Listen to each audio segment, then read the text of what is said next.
इस एपिसोड के स्टार्ट में मिस टियान कहने लगती है तुम ऑपरेटर बनने के लायक नहीं हो, तुम्हारे अंदर इतनी क्वालिफिकेशन नहीं है। जो लू का बॉस था वो कहने लगता है तुम्हारी इतनी ज़्यादा हिम्मत बढ़ चुकी है, तुम बिना इन्वेस्टिगेशन के मिस्टर लिन के नंबर का ब्लॉक कर दिया। तुम मिस्टर लिन के सामने झुक के माफ़ी मांगो वरना मैं तुम्हें जान से मार डालूंगा। सो भी मिस्टर लिन के सामने झुक जाता है, कहने लगता है प्लीज़ मिस्टर लिन मुझे माफ़ कर दीजिए, इसमें पूरी की पूरी गलती मेरी है, प्लीज़ मुझे ऑपरेटर की जॉब से मत निकालिए। आप कह दीजिए मेरे मालिक को और मुझे काम से मत निकाले प्लीज़, ये मेरी विनती है। लेन इसको पैर से मारते हुए कहने लगता है तुम तो कुछ देर पहले कुछ एग्रेसिव बन रहे थे, मेरे पर हमला करने के लिए आगे बढ़ रहे थे, लेकिन अब क्या हो गया, अब तो तुम्हारी औकात ही बदल गई है। लगता है तुम इन सालों में बहुत ही बंदे को परेशान किया है, टैक्सी ड्राइवर को ब्ला ब्ला की, तुम उसको याद आ रहा है, मतलब तुमने बहुत ही ज़्यादा परेशान किया है, सो उसके भुगतान तो तुमको लेना पड़ेगा। लेन जाते हुए कहने लगता है मैं ब्ला ब्ला के शेयर होल्डर के नाते मैं जियान यान की बातों एक्सेप्ट करता हूँ, और लेकिन तुम ऑपरेटर बनने के लायक नहीं हो। उसके बाद लेन जाने लगता है, सो उसके फ़ोन में SMS आता है, मतलब कॉल आता है। सो लेन भी कहने लगता है मिस टियान आप इसका ध्यान रखिए, मेरा पर्सनल कॉल आया है, सो मैं बाहर जाके बात करता हूँ। उसके बाद वो बाहर निकल जाता है। सो जैसे फ़ोन को मतलब लेन फ़ोन उठाता है तभी उसके फ़ोन से मिस जी की आवाज़ आती है कि कल मेरे ग्रैंडफादर की बर्थडे है, सो उसके लिए शॉपिंग पे जाना है, सो शाम को शॉपिंग में चलते हैं और तुम शॉपिंग में जाने के बाद तुम भी कुछ खरीद लेना अपने लिए पहनने लायक। लेन भी कहने लगता है ठीक है मैं शाम को तुमको पिक कर लूँगा, वहाँ से उठा लूँगा। उसके बाद लेन फ़ोन काट देता है। कटने के बाद लेन मनी मन सोचने लगता है मिस जी की ग्रैंडफादर उसको गिफ्ट में क्या पसंद आएगा, वो तो बूढ़ा हो चुका है, सो उसमें उसको पेंटिंग देना अच्छा होगा या कैलीग्राफी। मिस टियान उसके पीछे आती है, आने के बाद कहने लगती है लेन तुमको कुछ तुमको कुछ आप करने की ज़रूरत नहीं है, मैंने सब कुछ कर दिया, मैंने तुम्हारे नंबर को भी अनब्लॉक कर दिया है और जो प्रेवियंस था उसको मैंने ओपन कर दिया है। सो लेन भी कहने लगा थैंक यू ये सब करने के लिए। ऐसा होने के बाद अब जो टैक्सी ड्राइवर है उनको और बहुत कुछ परमिशन मिल जाएगा बहुत कुछ करने के लिए। उसके बाद मिस टियान उसको दिखाने लगती है, कहने लगती है हाँ ये देखो बहुत कुछ फ़ायदा होने वाला है, जो तुमको कोई ऑर्डर करेगा वो तुमको नंबर प्लेट और तुम्हारी हैसियत के हिसाब से तुमको पिक नहीं कर पाएगा, तुम्हारी भी कोई औकात होगी उसको पिक करने की। अगर तुम चाहते हो वो तुम्हारा कस्टमर बने सो तुम उसको येस कर सकते हो, अगर तुम चाहते हो तुम्हारा कस्टमर ना बने सो तुम उसको नो भी कर सकते हो। मतलब फुलफिल तुम्हारा कंट्रोल हो चुका है, क्या तुम किसी को एक्सेप्ट करना चाहती हो या किसी को ना एक्सेप्ट करना चाहती हो। लेन भी कहने लगता है ये तो सुनने में बहुत ही अच्छा लग रहा है,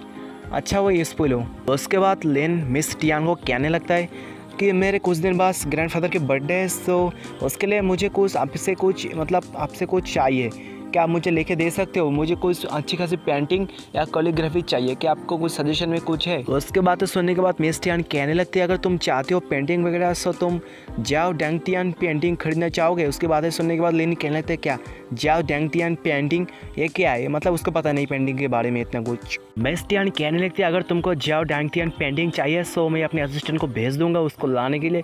सो लेन भी कहने लगते हैं डाउटियन पेंटिंग सुनने में तो अच्छा लग रहा है, इसका प्राइस कितना है आप मुझे बोल दो मैं आपको ट्रांसफ़र कर दूंगा। मिस टियान कहने लगती है कि आप मेरे साथ मजाक करना चाहते हो, आप तो शेयर होल्डर हो, सो मैं आपसे पैसे नहीं ले सकता, आप बस यही बोल दो कि इसके पास ये पेंटिंग भेजना है। सो लेन कहने लगता है जो पेनिनसुला होटल है उसका जो मैनेजर है उसके पास भेज देना। लेन कहने लगता है मुझे दूसरों का फेवर लेना बिल्कुल पसंद नहीं, सो इसलिए पेंटिंग के बदले में मैं उसका 1% हिस्सा दे दूँगा अपने ब्ला ब्ला ड्राइवर की, मतलब शेयर की, सो बराबर हो जाएगा। सो उसकी बातें सुनने के बाद जो मिस टियान थी वो मनी मन सोचने लगती है 1% तो 500 मिलियन के आसपास रहता है, मतलब 500 मिलियन इनके लिए कुछ परवाह नहीं करता है, तो बहुत ही ज़्यादा मुझे लगता है। उसके बाद लेन कहने लगता है मेरा काम तो ख़त्म हो चुका है, सो मैं यहाँ से निकलता हूँ और आपके जो काम है आप उस काम में बिज़ी हो जाओ, मैं आपके काम में नुकसान नहीं करना मतलब परेशान नहीं करने वाला आपको, सो आप अपने काम में बिज़ी हो सकते हो।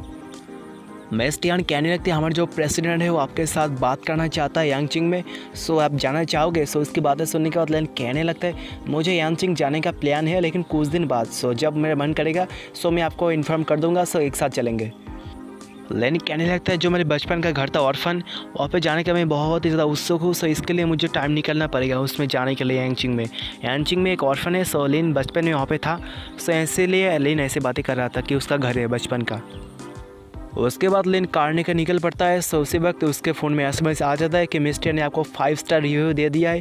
सो लेन भी कहने लगते और एक मिशन डन हो गया और कुछ ही मिशन बाकी है, उसके बाद मुझे 45% कंप्लीट हो जाएगा। सो उसी वक्त उसके फ़ोन में एक और ऑर्डर आता है। जो ऑर्डर था किंग स्टार प्लाजा से लेन की पेंसुला होटल तक। सो लेन भी कहने लगता है व्हाट ए कोइंसिडेंस, मुझे अपने घर में जाना था, सो मतलब होटल में जाना था, सो एक ऑर्डर मिल चुका है, सो चलते हैं। उसके बाद लेन निकल पड़ते हैं कार को लेकर। सो उसके वक्त हमें लड़की का सीन दिखाया जाता है जिसका नाम यांग है।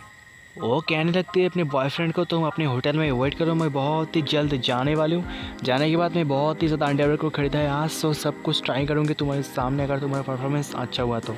सो उसी वक्त लेन उसके सामने आता है। आने के बाद कहने लगता है क्या आप हो मिस यांग? उसके बाद सुनने के बाद कहने लगती है हाँ, लेकिन तुम कौन हो? सो उसके बाद लेन कहने लगते हैं मैं हूँ ब्ला ब्ला ड्राइवर। लेन कहने लगता है आपने जो बुक की थी सो इसके लिए मैं आया हूँ, सो आके बैठ जाओ। सो उसके बाद सुनने के बाद वो कहने लगते हैं तुम कंपनी वालों का तो आइडिया बहुत ही ज़्यादा अच्छी है, तुम लोगों ने पगाने का इस्तेमाल किया है अपने कस्टमर को खुश करने के लिए, जिससे तुम्हारा कस्टमर और भी ज़्यादा बढ़ जाए, बहुत ही अच्छा और आइडिया। सो लेन कहने लगता नहीं लगता आपको कुछ गलतफहमी हो चुकी है, ये कार मेरी है, कंपनी का नहीं है। सो उसकी बातें सुनने के बाद वो लड़की कहने लगती है, वो कहने लगती है क्या तुम मुझे बच्ची समझती हो? क्या कोई अमीर आदमी अपने ब्ला ब्ला में अपनी पगानी के लेके जाएगा, मतलब पगानी में लोगों को राइड करने के लिए ले जाएगा? क्या तुम मुझे छोटी बच्ची समझते हो जिसने कि दुनिया नहीं देखा? मैं बहुत ही दुनिया देख चुका हूँ। इस दुनिया में तुम जैसा आदमी बहुत मिला है जो खुद को बहुत ही ज़्यादा अमीर बताता है, लेकिन वो तो अंदर अंदर फटीचर होते हैं। लेन मैंने सोचता है लड़की ने लगता है कुछ नशे बढ़कर मतलब नशे करके आया है, बहुत ही ज़्यादा बातें करी है, मुझे इसके बातों पे ध्यान देना नहीं चाहिए, मुझे अपने काम पे ध्यान देना चाहिए, मेरा काम ख़त्म हो जाएगा, सो मुझे इससे कोई लेना देना नहीं है। उसके बाद लेन आगे बढ़ता है। आगे बढ़ने के बाद कुछ देर बाद लेन गाड़ी को ब्रेक लगाता है। वो लड़की कहने लगती है तुमने अचानक से ब्रेक क्यों लगाया? क्या तुम मुझसे ज़्यादा पैसे मांगोगे मुझे अपने डेस्टिनेशन पे ले जाने के लिए?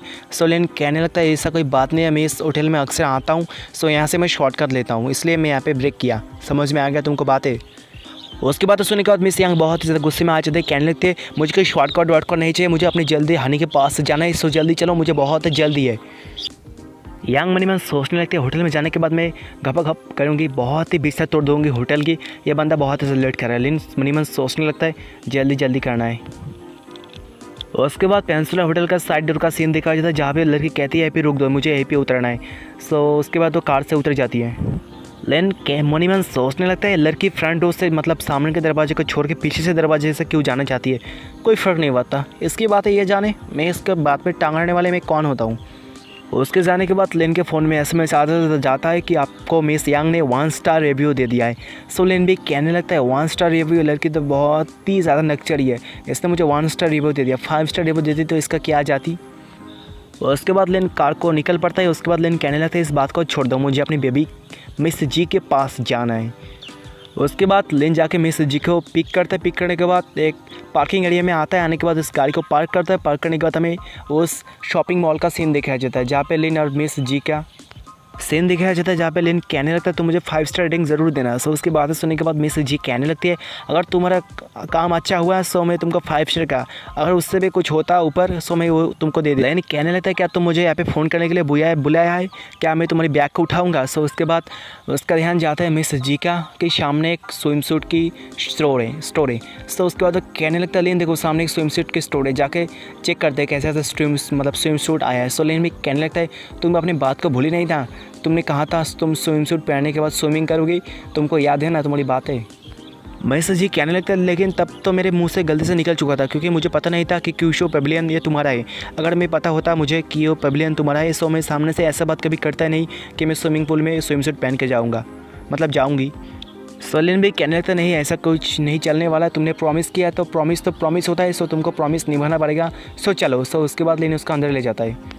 जो वहाँ का स्टोर लड़की थी कहने लगती है सर मैडम मैं आपकी कैसे मदद कर सकता हूँ। उसके बाद वो मिस जी अंदर जाती है स्विम सूट को देखने के लिए। कुछ देर बाद बाहर आती है। आने के बाद कहने लगते हैं अंदर कुछ मेरे को अच्छा नहीं लगा, सो अब शॉपिंग को बंद करते हैं, घर में चलते हैं। लेकिन कहने लगते हैं मिस जी तुम इसको खरीदना क्यों नहीं चाहती। सो मिस जी भी कहने लगती है मुझे कुछ अच्छा नहीं लगा सो इसलिए मैं इसको खरीदना नहीं चाहती, अगर तुम्हारा कुछ पसंद में आता है सो तुम उसको खरीद लो, उसके बाद घर चलते हैं।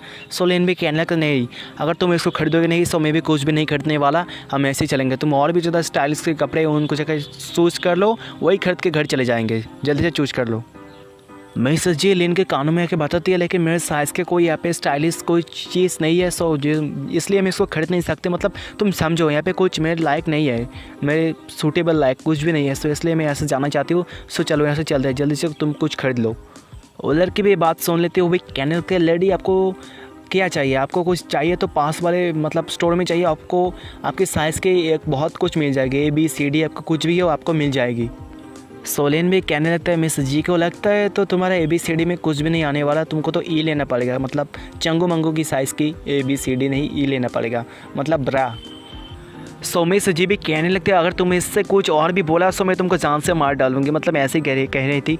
सोलेन भी कहने लगता है, छोड़ो छोड़ो इस बात को छोड़ दो, चलो पास वाले स्टोर में जाते हैं, स्टोर में जाने के बाद तुम्हारे लिए कुछ अच्छे खासे देखने वाले स्टाइलिश बिकनीस को खरीद लूँगा।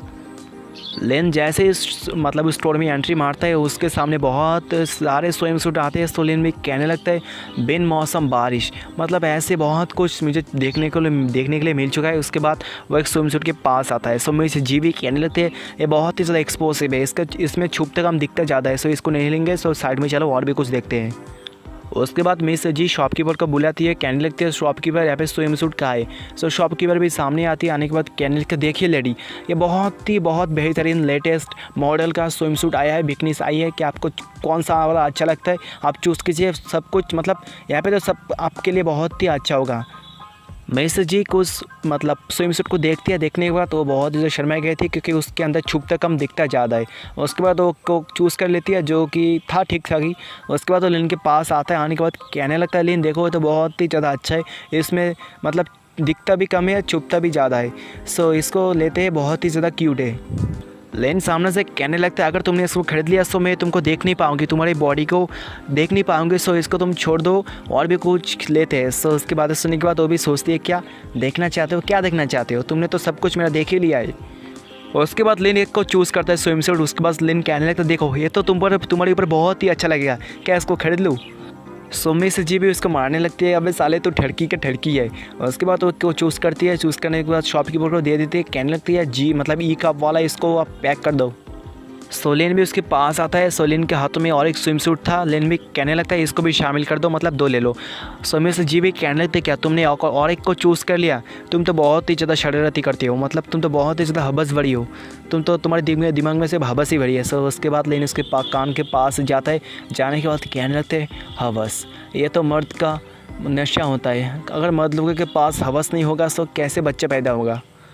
लेन कहने लगता है, घर के अंदर तुम इस छोटी कपड़े को पहन कर घूमोगी और मैं तुमको पकड़ूंगा, पकड़ने के बाद बिस्तर पे लेटा के तुमको मैं सटा दूंगा, यही बड़ी बात है, बहुत ही ज़्यादा खुशी होगी मेरे को। और जिसे तुम पसंद करते हो, इसको पहनने के बाद अगर तुम बीच पे जाओगी तुम बहुत ही अच्छी लगोगी। बीच वाला डायलॉग मैंने ऐड किया था, वो उसने लेने नहीं कहा था, ठड़की हो ना मैं, इसलिए ठड़की वाला बात कर दिया। सो माफ़ करना। सो इसी बात के साथ साथ इस एपिसोड का भी एंड हो जाता है। सो कैसा लगा एपिसोड कमेंट में ज़रूर बताना। एपिसोड अच्छा लगा हो सो लाइक एंड शेयर तो करना ही करना, सब्सक्राइब तो मोस्ट देन करना, ये तो मोस्ट इंपॉर्टेंट चीज़ है। और क्या बताऊँ, बोलने के लिए कुछ बचा नहीं है, सो और सपोर्ट करो।